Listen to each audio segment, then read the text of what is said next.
All right, you happily miserable accursed Herle here with Reid, Teneycke, and Leichnitz, the political panel who were always in the meeting, after the meeting, and later on, whether the proprietor liked it or not, the bar after the bar. We're the kings of second locations. How was the weekend? Hey, Scott, Kory, you had a party. Scott was at it. Jordan and I were not there. Yeah, we had a big party, maybe too big. If you were to ask our neighbors downstairs, it was too big, but that's okay. We don't like them very much anyway. Um, but yeah, it was good. We had a great turnout and family, friends, work colleagues, politicos, journalists, ran the whole spectrum of folks. So it was really nice to see everybody and. Thanks for coming, Scott. And Michael was there too. Yeah, a few of our It was great fun. I got to meet Kory's folks for the first time, meet his kids again, or many, many times we've met now. And then I just stood in a corner and drank as many cans of beer as I possibly could while people came up to me and said, "You're not David Herle." And I'd be like, "No." And then they would walk away. And Scott did a good job representing us, basically. Right. Yeah, you were doing something this weekend, though, Scott, that I thought that the PGA golf people had banned you from doing. Did I see you out on a course with young, impressionable people? Sort of. With golf clubs? Because you're not supposed to be teaching people how to play golf. This has been settled. I've kind of, under pressure from my Toronto buddies, I say that after 20 years of living in Toronto, but it's taken me a long time psychologically to square myself with the city. I've picked up the game of golf again, David, much to what I'm sure will be your horror. And so, yeah, I took the boys out because, Sam, my 12-year-old, really wants to play. And so I found a driving range that also had a par 3 course. So like we're able to kind of bat around and I got to tell you, David, you'd be better off sending Sam out there to figure out the fucking sport on his own. He won't. Well, that's what happens because he has 12-year-olds have as much interest in listening to their dad.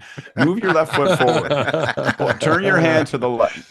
It's like the whole thing. And of course, they immediately learned, the old joke goes, why don't they call golf fuck? Because that word was already taken, right? And, all this hoity-toity shit. I don't know, you guys. Golf is hoity-toity? I think so. I think it's hoity-toity. Yeah. All right. Okay. Yeah. So what were you doing? What were you doing? I was camping. Class conscious. Yeah. Oh, I was there we camping. go. Being very, she's rubbing her nose in Actually, it no was fancy really... cottage or golf for me. I was out there camping. I was making my own fire. I was eating we were making memories, Scott. We were making memories. Actually, it was very cute. Your kids will hate. Yeah, for sure. Like, it's cold. It's muddy. There are bugs. We're building character, friends. But we had 2 really cute moments. So my 7-year-old and we met up with some friends and they have a little one who's a year older who's like really great at canoeing. And the 2 of them went out in the canoe by themselves for the first time, fishing, like tied their own lures. It was like, I don't know. It was kind of amazing. It was one of those moments you realize you have a big kid all of a sudden. So that was really cool. And then my 3-year-old caught with her bare hands like a bullfrog the size of a small chicken. It was amazing. Wow. I'm gonna send you guys the picture right now. It's so good. Do. She's like cuddling this thing like a stuffed animal. Oh, amazing. Oh my God. Yeah, does not look real. So good, right? So that was a lot of fun. And, by the way, she's dressed as a leopard. She's dressed as a leopard because why not, right? Like, why? That's how you catch a frog. You got to be fast. She was cat-like. Let me tell you. Put the tree branch down. So I feel really good about her chances in the post-apocalyptic scenario that's likely her future. I think she'll be fine. So, for all of your frog leg needs, my 3-year-old is there for you. It looks like a Pixar picture. Like it doesn't look real. It looks just like cuddling CGI or something. The bullfrog is as large as New Brunswick. It's really big. Oh yeah, that thing's got its own postal code. I don't know. Anyway, well, she was very keen on bringing it home. We did not, but I can't wait to see it. But I'm hosting Mr. Froggy, obviously. I'm hosting a show about politics. And I need to host that show, and then I'll get back to the cute pictures.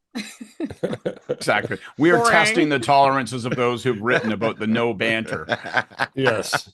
All right, here is the rundown today. We're going to talk about Prime Minister Carney running into resistance on Bill C-5 at the First Nations Major Project Summit in Gatineau last week. Our cursed clipping is a little different this week.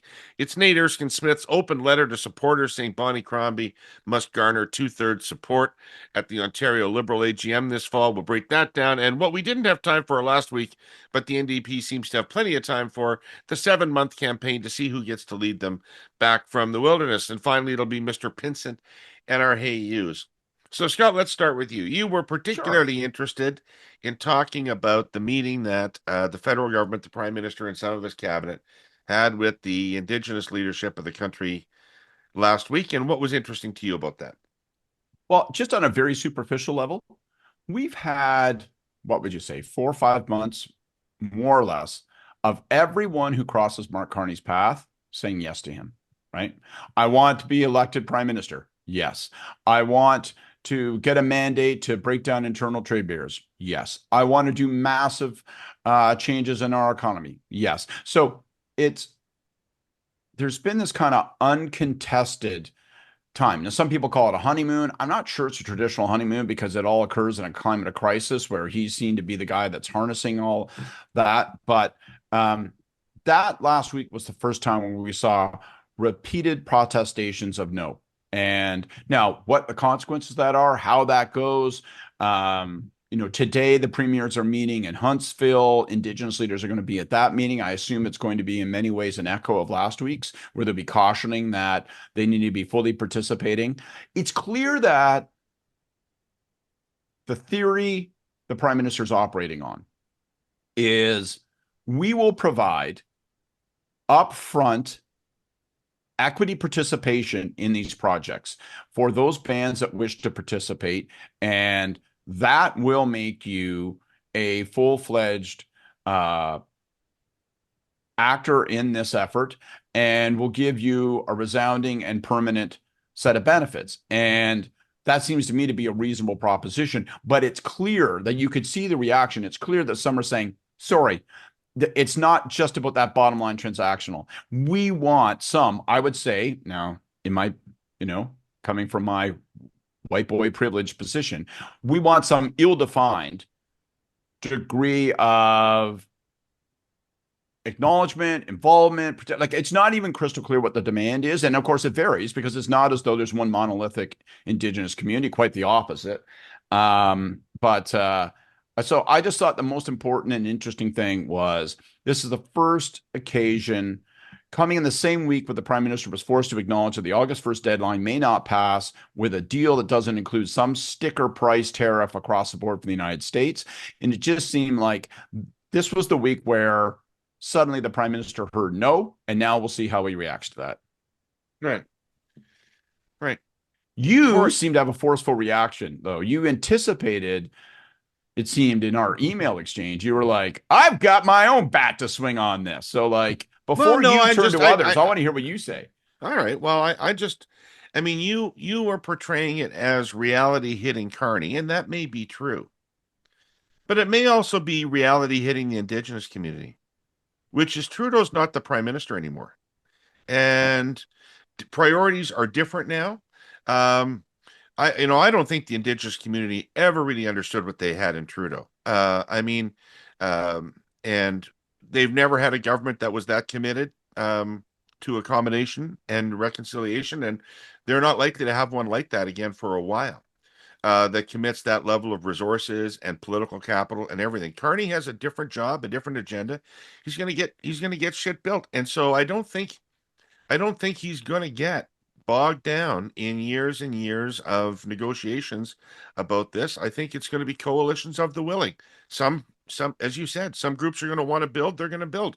Other groups don't want to build, they're not going to build. It's not going to end up in some standoff, but what does that look like, though, David? I mean, and I mean in the most practical of terms, what does the new energy grid look like if it's a coalition of the willing? What's a pipeline look like? What's the route of that pipeline if it's a coalition of the willing? Because, the willing bands may not be lined up in a particularly convenient or efficient Well, geography. they may not, but it's a hell of a lot better than trying to get a deal through the Assembly of First Nations, which Well, doesn't that have isn't obviously the going to happen. authority to do that and is sort of too got too many interests in there. There are you're not going to be able to get a deal with the Indigenous community about this building program.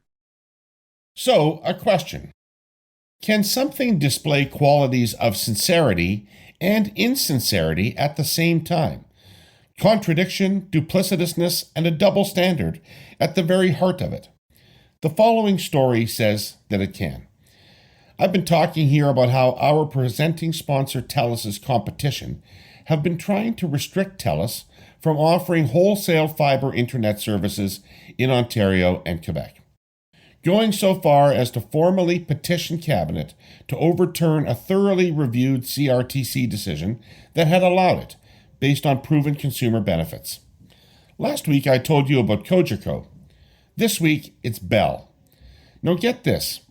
Post the CRTC decision, Bell has been aggressively trying to stop other providers from getting wholesale access to their fiber networks in Canada, actively lobbying against it, threatening to hold back investment if they don't get their way. Their very loud argument? Allowing wholesale access undermines the economics, the whole business case for fiber deployment. Yet, just 8 short months ago, Bell publicly announced a $5 billion deal to acquire a company called Ziply Fiber, an internet provider in Washington, Oregon, Idaho, and Montana. Ziply's business model explicitly includes the wholesaling of fiber services. Ding, ding, ding, double standard alert. If Bell doesn't believe in the economics of wholesale fiber access, why did they just spend $5 billion big ones in the US to acquire a company that actively promotes, packages, and profits from wholesaling fiber services? And friends, it's here I take you back to the question I asked at the top of this piece. Can something be sincere and insincere at the same time? Bell has been frighteningly sincere in its ongoing efforts to prevent real competition here in Canada, but blatantly insincere about why they're doing it. You can't profess disbelief in the wholesale fiber business case when you've just bought one for $5 billion in another country yet. Cabinet, are you listening? I'll underline how Canadian customers stand to lose from all of this next week. Kory, I'm going to go to you because both the province is involved in this too, in a very similar way. What's your take? Well, I largely agree with you, David, although I'm not sure everyone has to fully agree. I don't think that's the test. Right. If there's one piece of a pipeline that is going to create huge benefits for a bunch of First Nations that are going to willingly participate if one group gets to be the veto on that, I think that is going to wind up in court at some point along this process, because I think there's enough bands that are opposed to what the government is talking about that it's going to face a challenge, and this is going to land at on the desk of the Supreme Court justices, and I'm very much in agreement with what some of the folks on your Chiefs panel said about this. What was it, 2 weeks ago? Yeah. That the Supreme Court, I think, is going to read the room and read the political consensus that is well beyond a supermajority. It's probably north of 85% of the population voted for some version of this plan. And this is, I think, a once in a lifetime level of consensus that we have on this. And I think it would be surprising to me if the Supreme Court stood in the way of that consensus, provided the government is taking consultation seriously. Consultation doesn't mean veto. And I think it's, we're going to see what they determine that to look like. But the flip side, and I think the far more important things to bear in mind with this, is that Canada is going to be a lot poorer place if we don't proceed with this. And that is going to be to the detriment of all Canadians, including First Nations. And if we proceed with this in ways where First Nations have equity participation, they're not just having a seat at the table during a consultation process, they're having a seat at the table on these projects for as long as they want to maintain that equity ownership. It is a much more meaningful and enduring role that they're going to have in terms of what projects look like, not just at their inception, but how they look over the life of those projects. Like I think it's a much more intimate level of involvement in these things, and financially provides a pathway to a better future, revenue sources that are not solely based on government, the goodwill of governments. So I think there are a lot of upsides here. I think there's some understandable trepidation from some First Nations as to how this all rolls out. But at the end of the day, I'm an optimist on it. I'm an optimist on how the courts are going to rule on it, and I'm an optimist on how those consultations are going to go. And I'm very, very optimistic about what this means for the long-term success of the country and for First Nations. How do you think this is all going to roll out, Jordan? Is this going to be a major setback to Carney's plan and the sort of the build plan? Is it going to be a major setback to reconciliation initiatives? What is this going to be? Well, yeah, I mean, I think I lean closer to your take, but for cynical reasons, right? Like I think that Carney has been really clear about the direction that he wants to go through C5. And I think that the very design of this meeting and the fact that it occurred after the legislation had been rammed through, the fact that the whole thing was put together so last minute, which was a complaint that a number of the chiefs had as well. All of this paints a picture of a government that is not really interested in doing the consultation on the front end. And we can debate whether the courts have decided that consultation is required at the legislative stage, but I think we can all agree that politically there's wisdom in crossing some of those bridges before you get taken to court on specific projects. I think, I agree with Scott, like this is the first real friction that we've seen in terms of Carney's agenda. And the legislation passing now looks like it was the easy part. But, to your point, like 9 First Nations have already taken the government to court on this, on C5. So that process is already beginning. And I was really struck just coming out of the meeting how you had the government and the Indigenous leadership really talking like almost past each other. Like they're talking about almost two separate things. So the government is talking, of course, about consultation on specific projects yet to be determined. And a lot of Indigenous leadership is talking about free, prior, and informed consent. And those are very different. They each hold legal weight. And I think that, to me, the outcome of this meeting is that remains on a collision course here in Canada.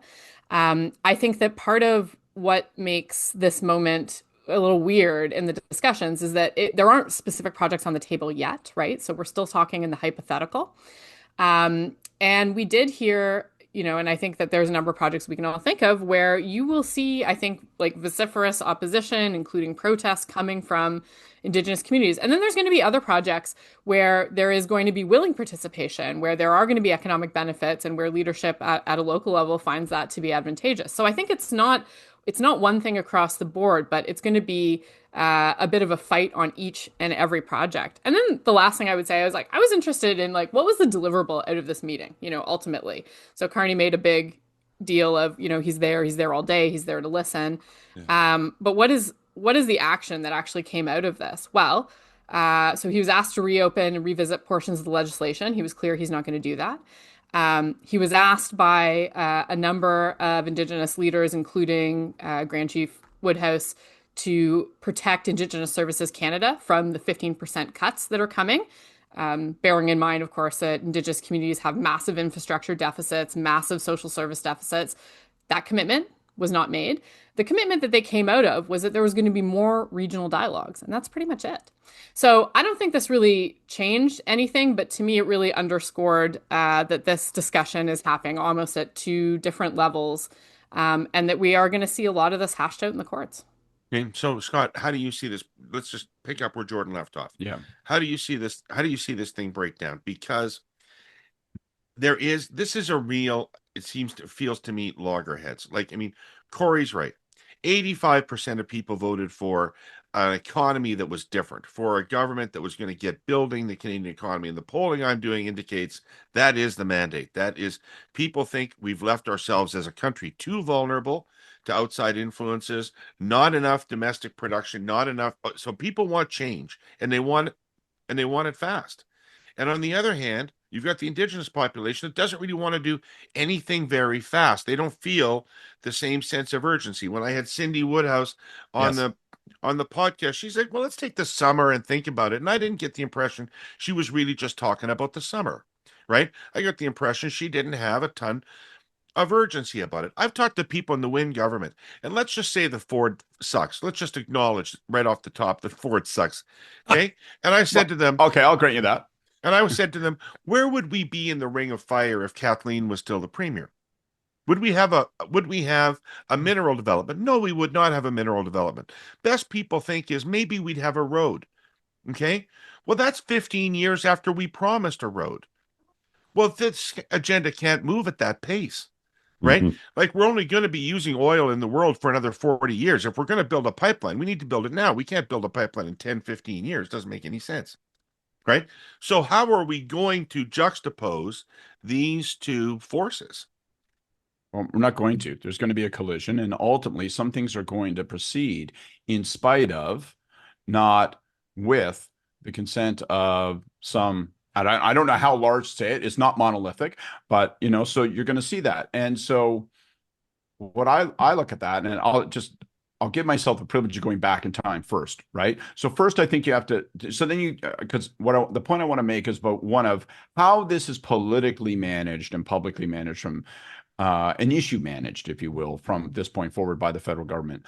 So one, I think in retrospect, easy to say, I hated this kind of analysis when I was in government, but I think it was a mistake to have that meeting in that fashion, because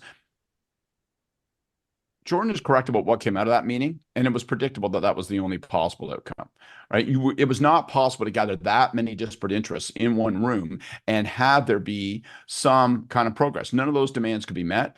And so it probably would have been wiser to just start with the regional meetings or start with one-off meetings, because inviting everybody to meet with you as a group and to say, no, and this is the problem. And it actually, if anything, it fomented something of an emotional response. You saw some of those images on the news that night of people like being extraordinarily worked up, feeling very emotional. Tears were falling. People were saying we're being fundamentally disrespected. And the problem with the 85% of people who want government to act on these priorities is that they really want their cake and eat it too. Right. So how does this thing unfold? Well, when protests start and when individual projects are. No, see, this is the thing. This is what makes it even more complicated.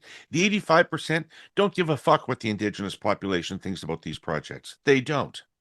Oh, but David, they will equally reserve the right to condemn the federal government as saying, well, why can't they just, why is this becoming such a clusterfuck? Why are people actually protesting? Why is there all this disunity? Why is there all this difficulty? Surely this could be managed better. I want the same result as the federal government, but I'd like it to be cleaner. I'd like not to be confronted with this thorny question and these nasty confrontations and so on and so forth. We're still in the world of no trade-offs with Carney. Like that's the problem, But that's what's going to happen eventually. So where does it go from here? He'll continue to do these consultations and conversations. It's not going to get any different. And ultimately, I think it has a massive implication for which projects are picked and surfaced first. You're going to pick those that allow you to actually find common cause and willing participants, because the political imperative is to demonstrate that there is a community of the willing, a coalition of the willing, so that you can demonstrate, so that you can eventually over time say, you know what, this is not a consensus monolithic opinion of Indigenous communities, leaders, and voices, right, that are opposed to anything happening. You'll try to pick some projects that will allow you to actually demonstrate momentum, have some working partners. And so that's going to mean some of the major energy infrastructure type projects may go a little bit later, and that's going to be interesting to see how that gets stage managed. But it seems to me that's what they're going to do. They're going to have to try to demonstrate momentum and success early on, and therefore try to isolate those who are most opposed to their agenda by demonstrating that there are willing participants. Kory, some people say nothing good came out of the Iraq War, but we do have the phrase coalition of the willing. Right. No. Yeah. Well, but these coalitions might, as we've been saying, they might not be monolithic. But as the example that we used earlier, like if you have 4 bands on a pipeline that requires 5, there's going to be an enormous pressure on that 5th band from within the First Nations community as well. Like, I think this is going to be a lot more complicated on that front, but over time, I think it'll be fairly simple in the sense that those who get projects will get the financial benefits of having projects. And I think it, to Scott's point about demonstrating momentum and success, I think we have some examples of that, and I think it's probably very fortuitous that Tim Hodgson is the minister largely responsible for this, because he was at the helm of Hydro One when a lot of those projects came to being. And the first project's the most difficult one. The second one is easier than the first. The third is easier than the second, and so on and so forth. Because once you see other communities getting the benefits of economic participation in projects, it becomes easier to bring others on board. And I think this is going to happen no matter what. I think it has to happen for the economic security and prosperity of the country. And I think while it will never be universal, I think there will be a lot of First Nations that at the end of the day, when push comes to shove, will want to be participants in these projects for their own reasons. And but anyway, I'm an optimist on this. We'll see whether that's naive or not, but push is going to come to push hard. Well, that's where it. this Like, is going. it is going to happen no matter what, but the no matter what, I think, could be problematic for the government. So, sometimes you just have to stay cool. I mean, for me, it's a way of life. Okay, all right, sorry, I couldn't help that. But seriously, for some businesses, it's either stay cool or go out of business. Let me give you a few examples. Every day, companies ship clementines and oranges and limes and other citrus fruits to Canadian shelves. They come in from places like Morocco and Mexico and Florida. Like most things that arrive in Canada, they come by rail, and they must travel at 3 degrees Celsius or they will spoil. Anyway, the reason there is all that fresh, unspoiled citrus on your grocery shelves all the time is special trains. Basically, our sponsor, CN, operates about 2,000 rolling refrigerators called temperature-controlled containers. They're technological marvels. They have their own intelligent power packs that control each car's temperature precisely, and it's all monitored remotely. And it's not just fruit. Oh no, it's dairy. It's ice cream and Alberta beef on its way to Canadian and American tables, and Canadian pork on its way to Asian tables, and all the things in the frozen food section of the supermarket. And perhaps most crucially, it's pharmaceuticals.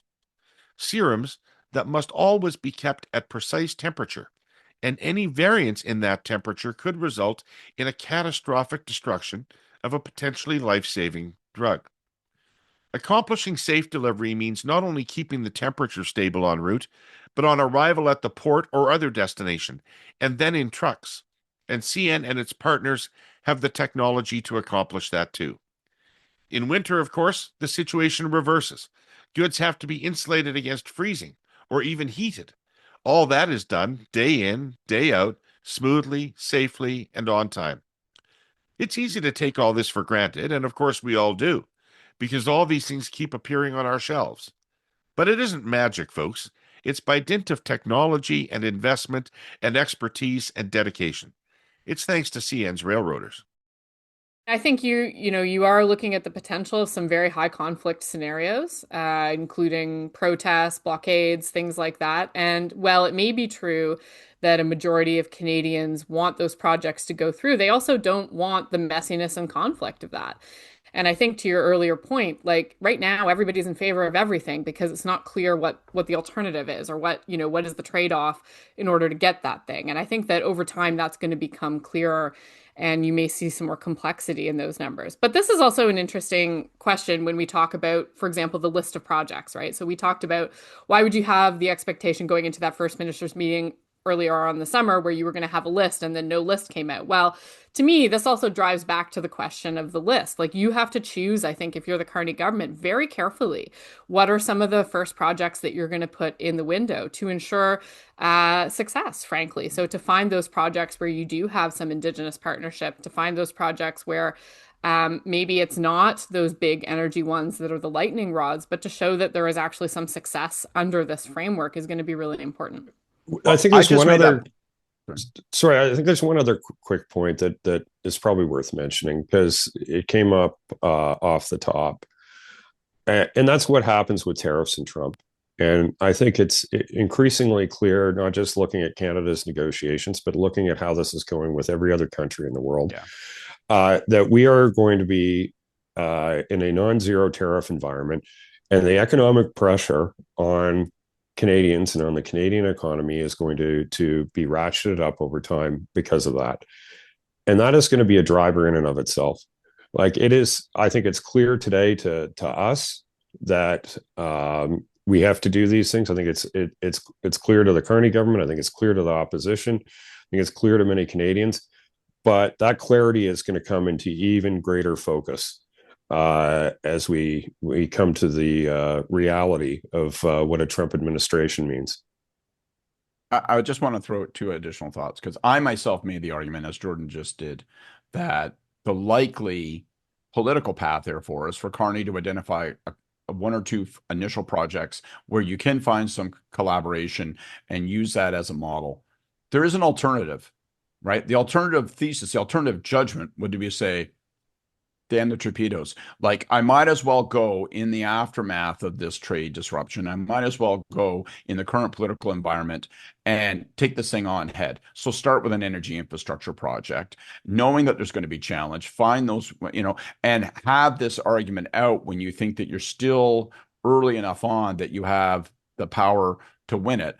I think that could be challenging. I'm just putting on the table saying not everybody is automatically going to agree with the analysis that I just outlined, that Jordan outlined. There is an alternative thesis, which is, you know what, fuck it.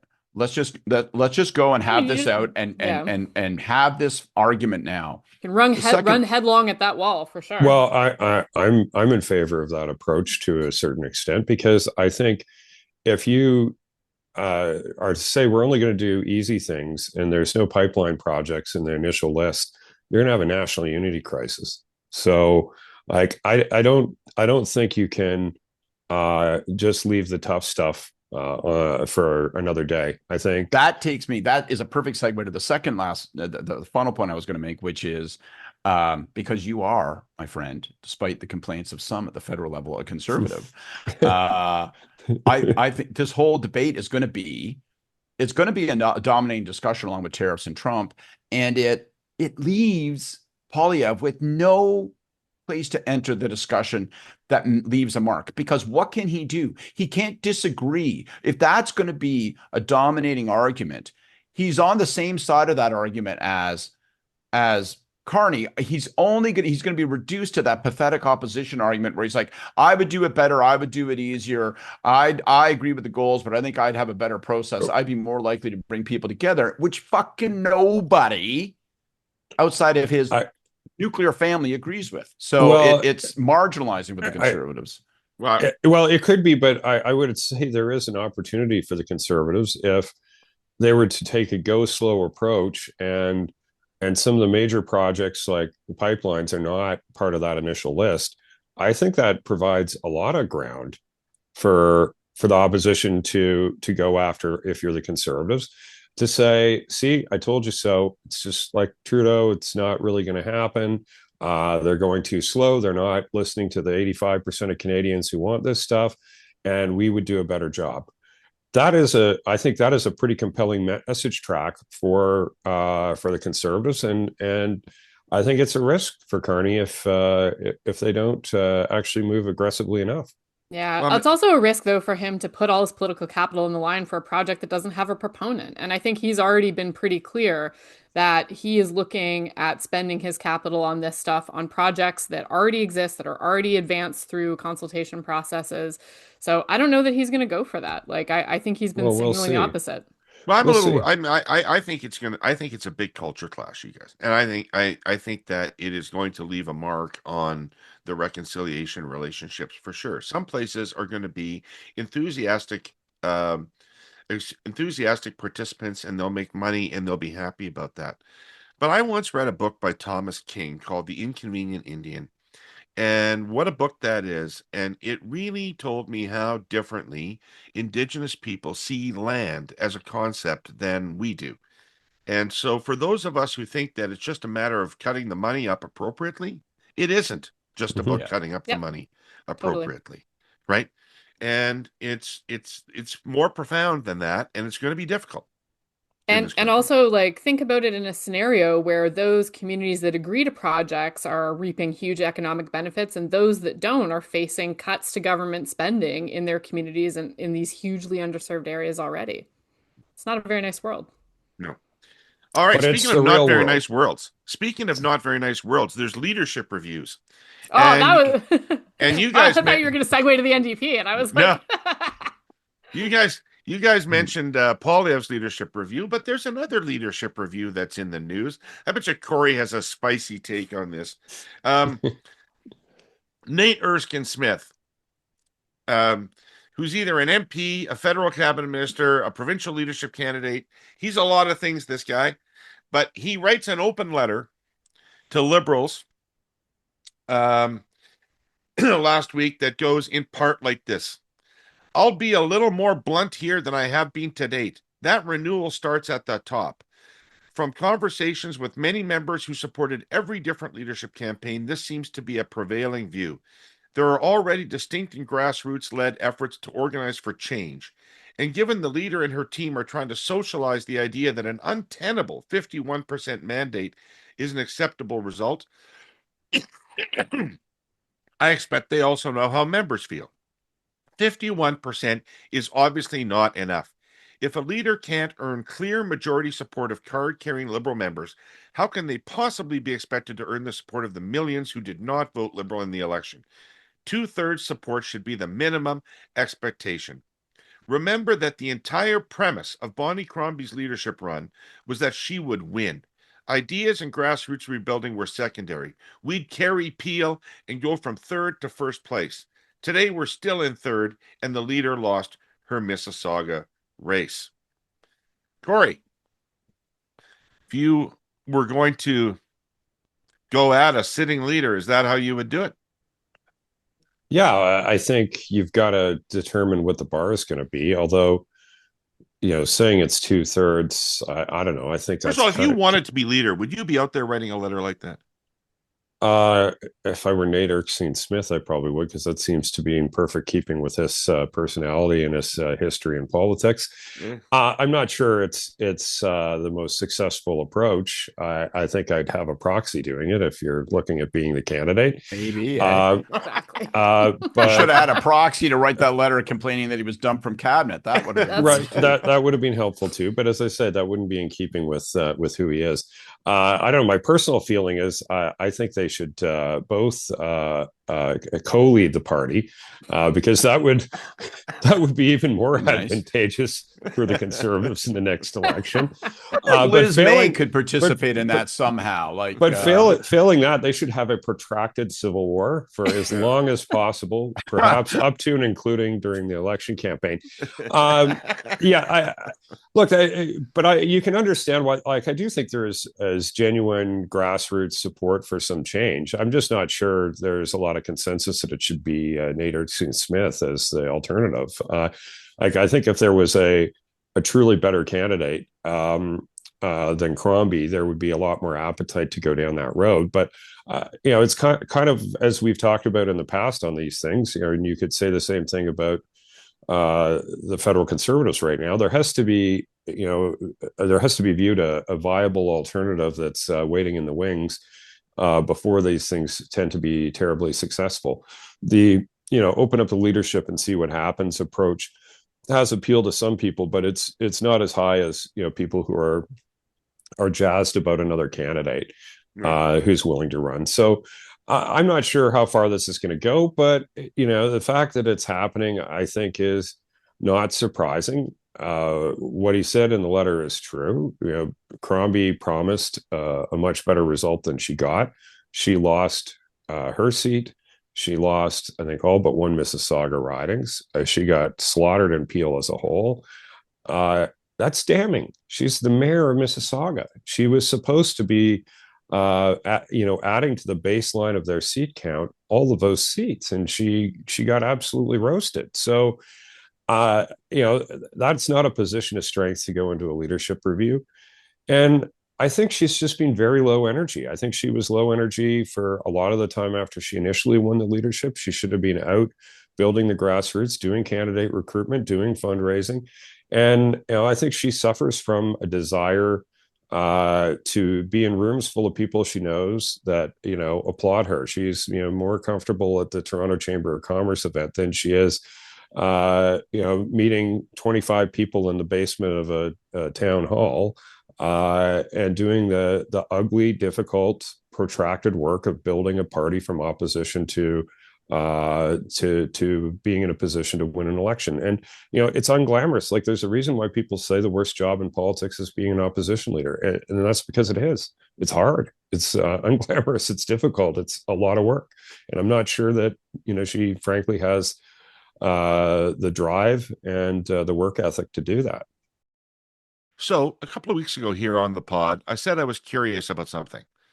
I wanted to explore why the climate issue, clearly still an existential economic and social issue of our time, with smoke hanging in the air and summer wildfire season in full rage, and that's only one impact, why it had fallen so far down the political agenda. It's not because we don't talk about climate change enough. We do. But maybe we don't talk in the right way, the most compelling way. Well, we're going to do our best to remedy that here with our newest sponsor, the Canadian Climate Institute. The Institute was established in 2020 to do original research and provide independent, evidence-based policy advice on clean growth and climate change to government decision makers across the country. In just 5 years, they've established a reputation as Canada's most comprehensive and authoritative source of climate change policy research, producing rigorous analysis, economic modeling, and in-depth research on policy solutions to help us adapt to the effects of climate change, compete economically, and prosper in the global energy transition. That's all the pro forma stuff you'll find on their website, which is climateinstitute.ca, by the way. In plainer language, they have a fundamentally patriotic mission. The Canadian Climate Institute works to keep our communities safe, help people in communities save money, and in the broadest sense, set up the Canadian economy for success. Because the cost of inaction on the climate file is a hell of a lot greater than the cost of action. So, over the coming months, we're going to try to do some straight talk on climate change in this space, try to hammer home the key policy ideas and objectives, bust some myths and misinformation about climate change and what it costs, and dive meaningfully into how it impacts us in our real lives. Stay tuned. Scott, are you part of the New Leaf Liberals? Sorry, I thought you were just reaching for me when you heard the reference to lack of drive and ability. No work ethic. I think Nate Erskine-Smith has made two strategic errors here. One is right where you started, David, right? With the bar. Like, it seems to me, if there's a little bit behind the scenes of like horse trading on a number, he got suckered in by seizing on 51 and saying, therefore, it needs to be 2/3. Actually, Joe Clark established this in like 1981. It's got to be 70% or more, right? Yeah. Like, so I don't know. Like, if I was him, I would have counted with 75. I think that he's setting the bar too low. So, and I'm not joking. I mean, we're kind of giggling and stuff, but seriously, like, I would set it higher than 2/3. I think that's an error. But I think more fundamentally, he's in he's in a horse's latitude. He's in a no man's land, right? So he's not a candidate for the leadership of the party. He's not openly campaigning to take her out, but he is. And so he doesn't put himself in a position where he's going out there and is saying, here's the fundamental alternative. Here's the plan to win. Here's why I'm better than she is. I want to put my talents on display against hers and go whole hog. Instead, I'm going to sit on the sidelines, critique her performance, but now the Bonnie's people can turn this into less of a referendum on Bonnie and a referendum on Nader's consent. Do you really want this guy, right? If you're against Bonnie, then you're for this guy, and make him the focus of it. Now, it'll be a dog's breakfast in the end, but he has given them the ability to run this around him and then talk about the fact that this guy jumps like a bullfrog from lily pad to lily pad, from job to job, from desired job to desired job, and so on and so forth. And, like, I know that there's always a constituency within one of these party leadership reviews for, like, we should be putting the democratic process of talking about the riding associations and the organization and the policy development. That needs to come first before leadership. That is a crock of shit. That is loser town. There will be 25% of people that will, tug their zipper up and down for that stuff. But most people are like, actually, I want a winner. I want a winner. And people have good reason to now wonder and doubt about Bonnie's ability to fill that. But Nader Smith has now put himself in this position where he might as well have just said in this letter, I'm running and I'm running hard, and here's why, and let's go. So he's kind of slightly doing this with one hand behind his back. And if he wants to win it, I think he's got to use both hands. My favorite paragraph is this. This to me is classic Nader Smith. As many of you know, I have a young family who I love spending time with. My wife is finishing her PhD in the next year. I have an irrational passion for coaching baseball, and I want to be a good dad and husband in life. So any final decision is one made with family. I'm sorry. This began with, as many of you know, as all of us know, you want this job so bad, any job so bad, right? Your eyes are bleeding. So come on, don't give us this disingenuous horseshit. If you're running, run, because you've given yourself the downside of now being on the ballot, where Bonnie's people can say, let's make this about him at least as much as we make it about her. And he may have underestimated his ability to rally and mobilize people. And then the final point I would make is this thing's happening in September on the heels of a summer.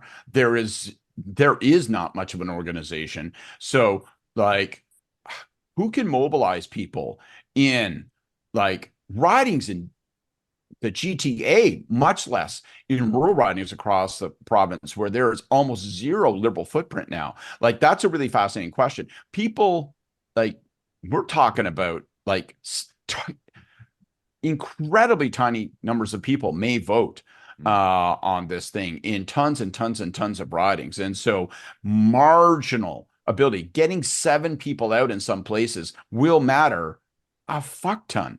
So it's going to be interesting to watch, but I think he started this thing with a mistake. I really think that those 2 mistakes are just unnecessary and self-inflicted. Hey, Jordan, what do you think let's take a step back and be a little conceptual for a second. What is the threshold for leadership change? When you're going through a leadership review and you're thinking about whether or not you should take that decision to dump the leader and cast the party into a leadership race? What's the threshold for doing that? Like, do you mean numerically or in terms of the No, like level for of you, failure? like for a person, a voter, a member of the party, what do they need to be thinking about? Well, I think one of the things that members are often always quietly evaluating is that leader's capacity for change. Like, if there's been a failure, are they capable of doing things differently? And I think that we're seeing that conversation certainly play out around Crombie. We're seeing it to some degree play out also around Poilievre. And people are evaluating, like, what lesson did they take from that failure, and are they going to be adapting their behavior, their team, their organizational strategy, whatever it is, anything, in order to respond to that. And so I think in that sense, Erskine Smith here is is right to point to some of Crombie's low sort of energy courting of members after the campaign. Like it hasn't been really dazzling.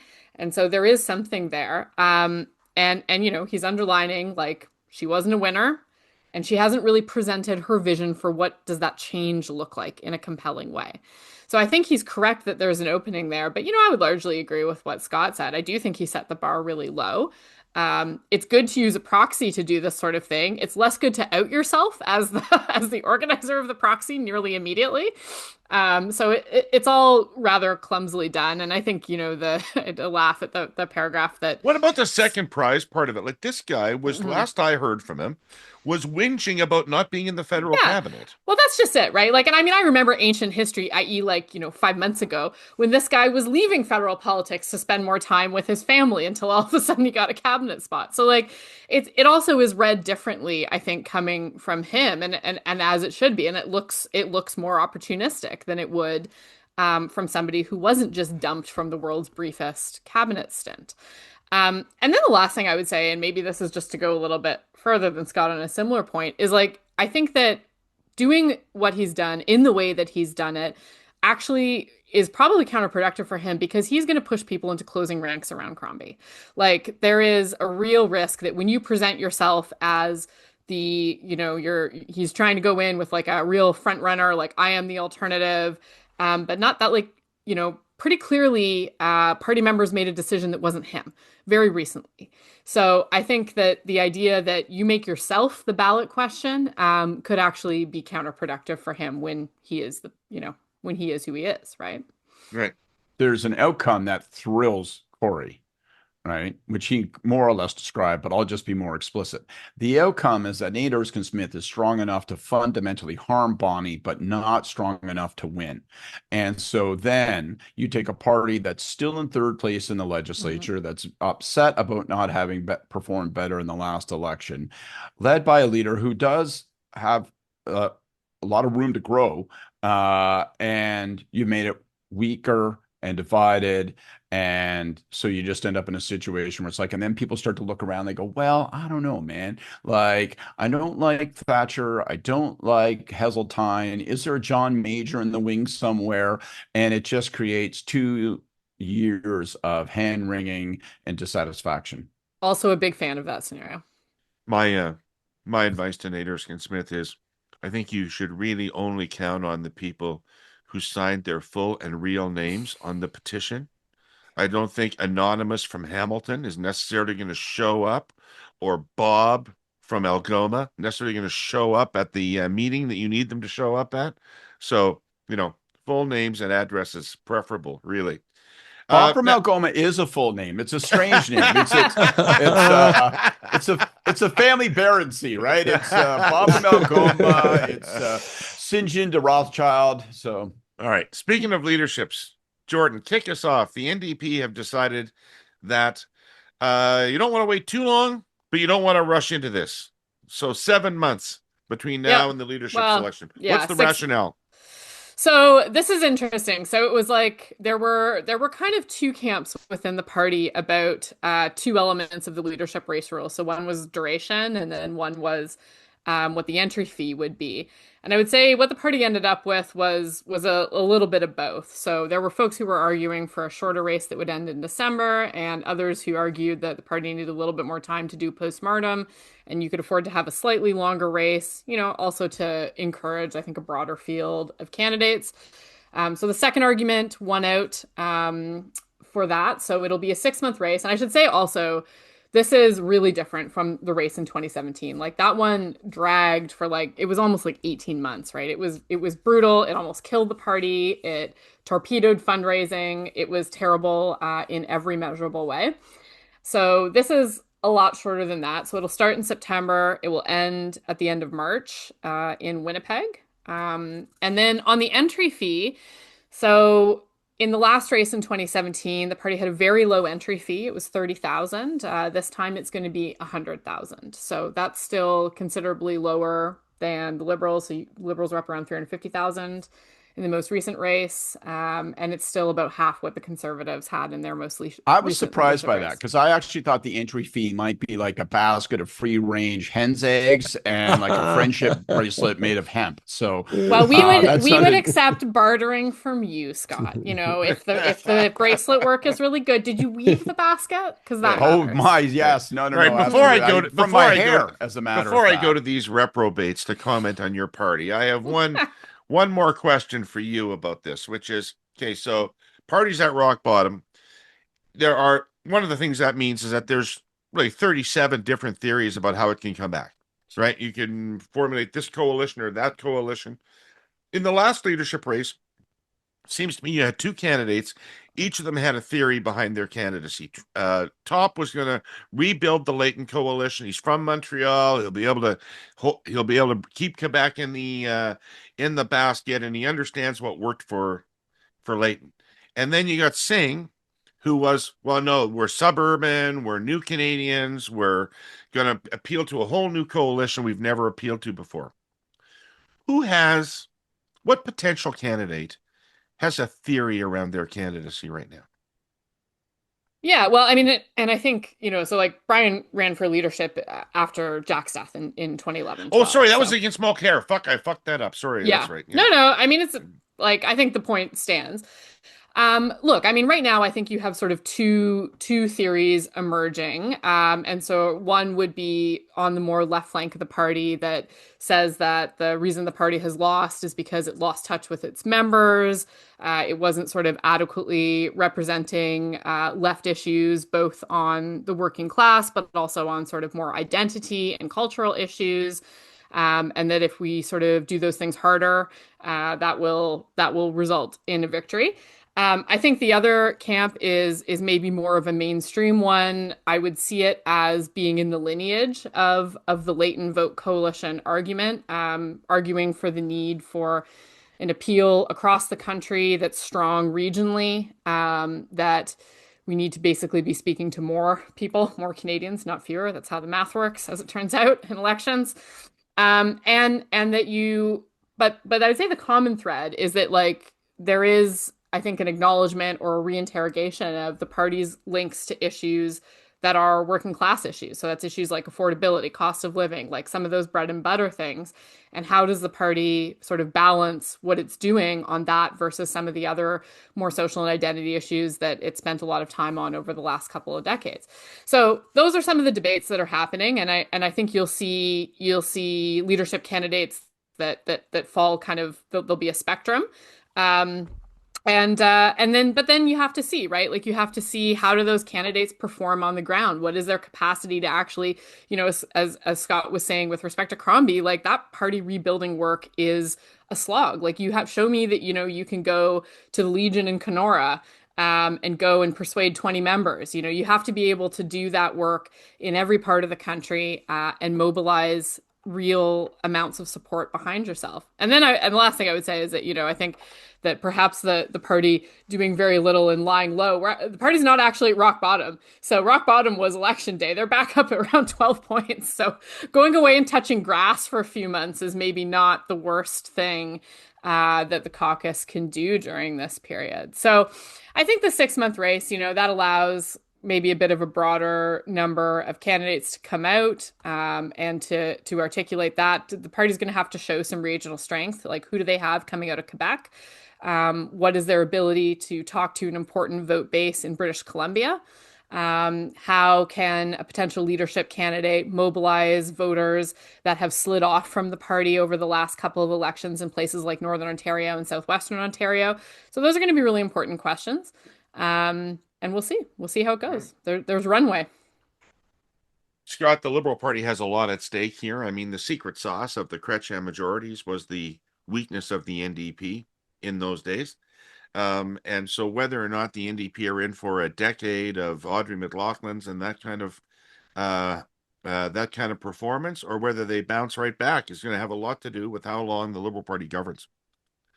Yeah, I think that's right. And frankly, they do look pretty down and out. I wouldn't say out, but I think they look pretty down. So I think that creates creates a lot of opportunity for Carney because you sort of see some conditions here that may allow him to worry a lot less about that flank, and now that can bite you in the ass, literally.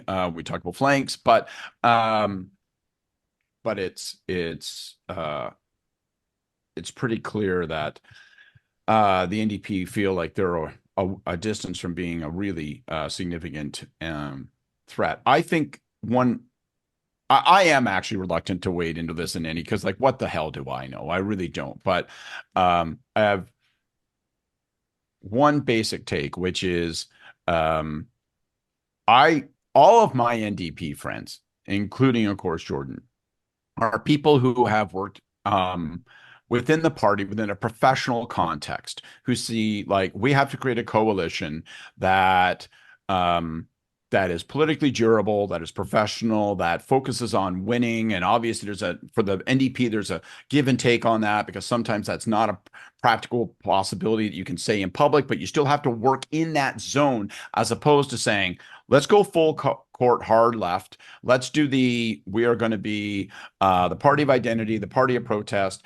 But I think what's interesting is, in a world where you got Mandami running in New York City, and people just will make easy, persistent reference. Even if he loses the election, they'll make easy, persistent reference to how that's the new model, and we've got to harness this, and it's a key to youth in certain groups. And that I don't know how the sort of, if you will, the professional wing of the party persuasively makes its argument. Like, I think I think it's going to be really hard to make that argument against the intensity and emotion that will be coming from the other side as they point to the New York City mayor's race, as they talk about where the party's at, as people, because then you can actually wrap yourself in the robes of principle when you're on that side of the argument, right? Don't be compromised. Oh, this will cost us votes with private sector unions. Fuck that noise. Let's build our brand new coalition where it's built on principle and heart and doing the right thing and fighting the right fight. And I just think the other side of that argument, given how weakened the party is going to be really, really difficult to articulate. And I'll be interested to see who rises as its champion and how persuasive they are. Well, Kory, that's such a good point, because there is no real infrastructure. Everything's been shattered. It's the perfect opportunity for the Avi Lewis candidacy, which would be the final blow to this enterprise. But it feels to me like it's going to be down to the credible provincial wings to save this party from itself. It's going to be down to Eby and Carla Beck and Marit Stiles, if she's to try to keep this thing, as Scott says, on the mainstream. And they have a horse in that race. Like, we had dinner with Carla Beck, a few months ago. And, don't want to, quote her directly or anything, but my sense from her and others was that the federal party harmed them. And that despite having been against a carbon tax provincially, at the provincial level, the NDP there never dug out from underneath the support for the carbon tax and the Trudeau government that landed on their lap and on their campaign from Singh and the federal wing of the party. I think it harmed Rachel Notley and probably cost her the election. I think it harmed Eby and almost cost him the provincial election.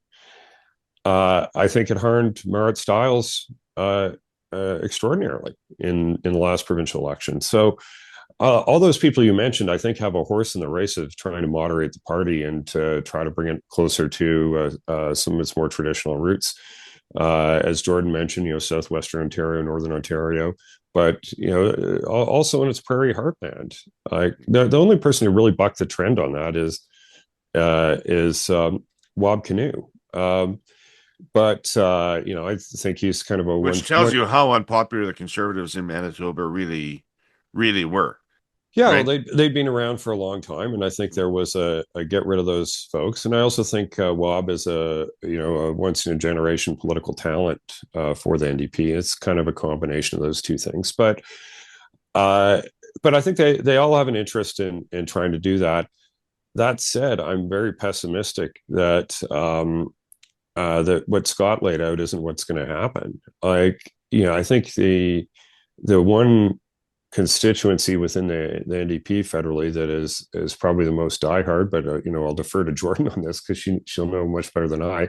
Is public sector unions, and I think some of those will be more of the Madame variety, but we'll see. Like I'm cross pressured on this because as a conservative having a very left wing NDP, I think there is an argument for that. It's not one to political success, but I think it has the potential to shave a lot of votes off the Liberal Party in a federal campaign in urban areas and create vote splits that are going to elect a lot of conservatives. It's so I kind of, for my reasons, like wish Godspeed to the public sector unions and others who might put an Abby Lewis type candidate in charge, because I think it ultimately helps the conservatives. So just one last word on this. Can I go to you, Jordan? Okay. Fred Delory, Aaron O'Toole's campaign manager, wrote a Substack piece or something last week that indicated that the NDP might have massive financial problems after this election campaign and may be forced to sell their building, which is sort of how they finance campaigns. Is there any truth to that, or what's the situation financially there? You can imagine it's grim. It's always grim in the Liberal Party after a loss. The financial situation, I think, is quite obviously not outstanding when the party wasn't able to get rebates in more than a majority of ridings. But and I think probably there's folks in the party who are ready to send Fred a thank you note for his help with the fundraising appeal. I mean, look, Fred obviously doesn't have full information about what's going on, and I think that there's a lot of efforts underway to make sure that what's happening for the party is financially sustainable. But part of that is having a leadership race that's going to generate some excitement. That's important. Part of that is having a higher entry fee that's going to help pay for that leadership race. And then, of course, the party has like an ongoing month-to-month base of donations that will help it fund its operations. I think you've gone into a sanguine voice there, and I do not believe this is a sanguine situation. Yeah, I mean, I think they're going to be fine. I think that's my takeaway, is that it's a hard moment, but it's always a hard moment for the party coming out of a campaign. And that the potential of a new leader is also the potential for more fundraising and a reorientation that would allow them to get on more sustainable footing. So I think that they get through this initial period and then they have a new leader. Wait a second. What's the chances that they run a real campaign in the next election? Like, let's be clear. High. I bankrupted the provincial Liberals in Ontario, and they were not able to run a real campaign in the subsequent election as a consequence of that. At this point, I think high. I still think I think that there's a very viable path for them to pay off the debt before the next campaign and return to a fully funded war chest situation. But you're not going to do that when you don't have a leader, right? So the leadership is the first hurdle you have to pass in fixing some of those financial issues. A leader and a building would be nice. I'm a lot more skeptical. But I think here's another area where there's some cross pressure, because the ability to raise money is going to be greater for like the Avi Lewis type candidates, just given how fundraising works, in the same way that you see the conservatives drag towards more marginal positions, around convoy stuff and World Economic Forum and blah, blah, blah. That kind of fringe stuff gets people to write checks in our current fundraising environment. And the more middle of the road you are, the electorally more successful you may be. I don't think it works that way on fundraising. I think fundraising is about niche issues. I want to come back to the Mamdani example because I actually think it illustrates a bit of a false choice. Like, if you look at Mamdani's campaign, like, he ran a campaign on economic issues. He ran a campaign on affordability, on free childcare, on cheaper groceries, on housing. Saying he's a socialist. Sure.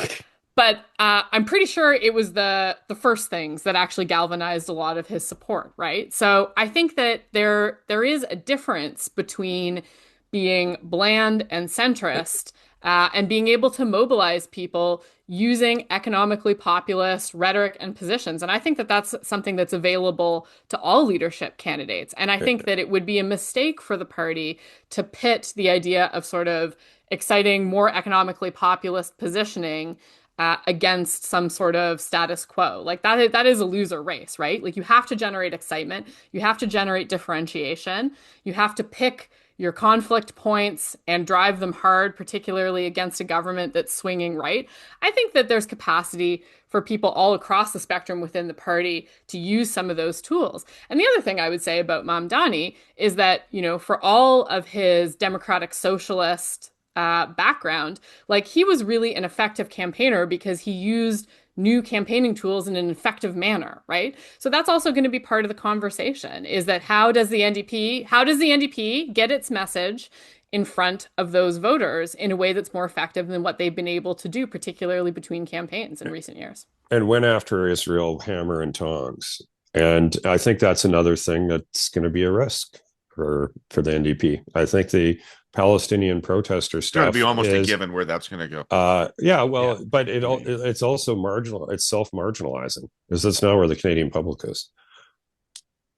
All right, for another day, it's time for Mr. Pinsent now to bring this thing home. Ladies and gentlemen, please return to your seats. The Hey Yous are about to begin. I got to run, so I'm going to go first, and I may dash. My Hey You goes out to Premier Danielle Smith. It may feel like she receives my Hey You once every 2 or 3 episodes. But as part of her what's next, what if, what the fuck set of hearings that she's conducting on Western separatism, we're definitely not in favor of Western separatism, just all of their arguments, that whole exercise. She mused last week on, I may point out, the eve of the first minister of the Council of the Federation, rather, the gathering of premiers, which begins today. She mused last week about how it might make good sense to return to constitutional talks, reopen the Constitution, because structurally, it's time maybe to reorder the Federation, that's where we go. So pressed by these conversations, she's like, I think maybe the rational thing to do, to great applause I'm sure she received, is, to reopen the Constitution. And anybody who was around from 1977 to 1992 will remember keenly what a fun ride that is.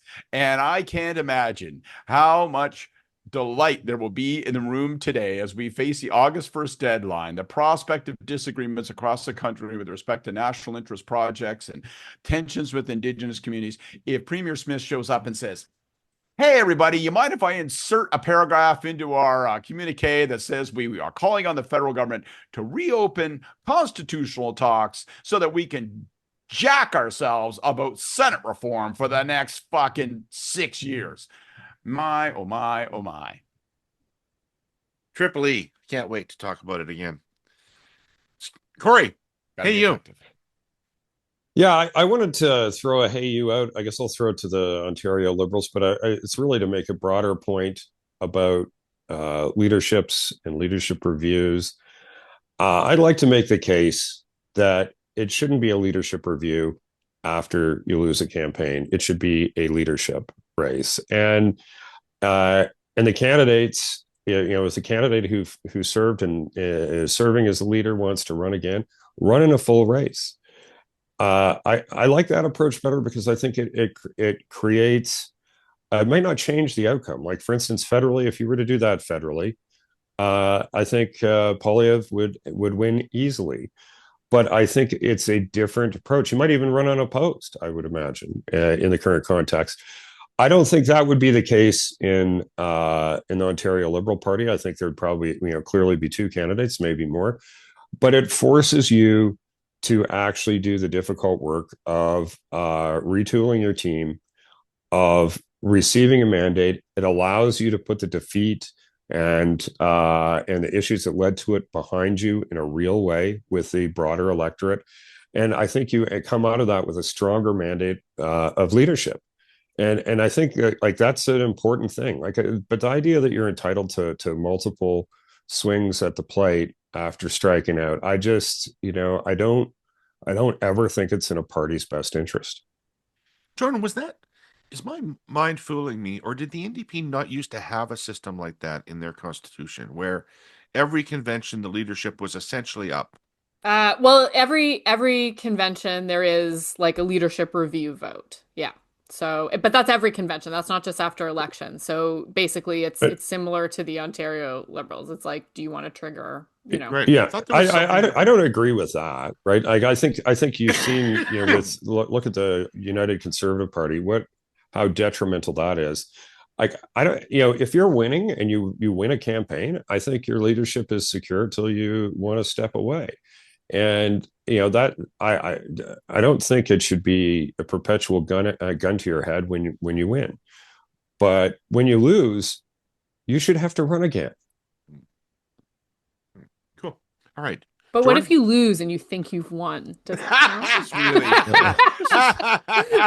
That's the danger. Hypothetically. That's the danger. Such a self-interested argument from a bunch of people who talk about politics online. We want constant leadership races, so there's an endless supply of porridge for our breakfast morning conversation. Yeah, you got to be careful what you wish for, I think, with those things. Okay, so my Hey You this week is going out to Defense Minister McGuinty. So you guys may have seen the news a couple of weeks ago. There's a landmark terrorism case now involving some active Canadian Armed Forces members, some folks who've been charged with terrorism facilitation. This is like a pretty big fucking deal. Yeah. And so this is an instance where you had a group of people sort of allegedly forming a militia and arming themselves up with some what is apparently military grade equipment. Not clear why, but it looks like motivated by some really probably pretty dark stuff on the far right side of the spectrum. And it's not the first time that there has been some instances of examples of that type of extremism popping up in the Canadian military. There's been a number of cases over the years where we've seen that. And again, I want to be really clear, this is not a lot of people. We're talking about an extremely small percentage of the Canadian Forces members, but it's really concerning. And so my Hey You is going out to Minister McGuinty, who, when asked about this phenomenon last week or a couple weeks ago, and the response to it said, and I quote, "The question of extremism is something that's throughout Canadian society, and he is not, quote, in a position to divine what the situation is across the entire Canadian Armed Forces." Well, Minister, I think you should make it your fucking position to divine what the situation is across the entire Canadian Armed Forces on this question, because when we're about to pour an additional almost $10 billion annually into the Canadian Armed Forces, I think the question, and this was a question you, David, put to Admiral Topshee, was what do you do when people who join the Canadian Armed Forces or who are there for the wrong reasons and are there doing some concerning things? And I think he had some really thoughtful answers about the danger that poses to operational readiness and cohesion in the Canadian Armed Forces. And I would love to see some of that same thoughtfulness from the minister. Do we have the ability to identify and root out this kind of extremism in our military? It is not at all clear that we do, and we should really get on that before we put all this money into it. Awesome. That's Thank my you. Hey You. Very substantive. Thank you. Great. Hey, you. Scott's left us. I'll be very quick. Bonnie Crombie, I think Nate Erskine-Smith has done you a big favor. He's given you the opportunity to play offense rather than just defense. You can raise some question marks about what the alternative is. Now, it's always a huge advantage in a leadership review process. So I think you're in a different and better spot now than you were. So listen, thank you everybody who watched or listened to our Curse of Politics show today. Thanks Kory and Jordan and Scott for being with me. I want to thank our presenting sponsor TELUS and our sponsors CN and new today, the Canadian Climate Institute. And so if you don't hear about climate anywhere else in the world, you're going to hear about it here on the air quotes machine here. So with that, I want to thank you all for being here, and we'll be back next week with more of the Curse of Politics. In the meantime, take care of yourselves.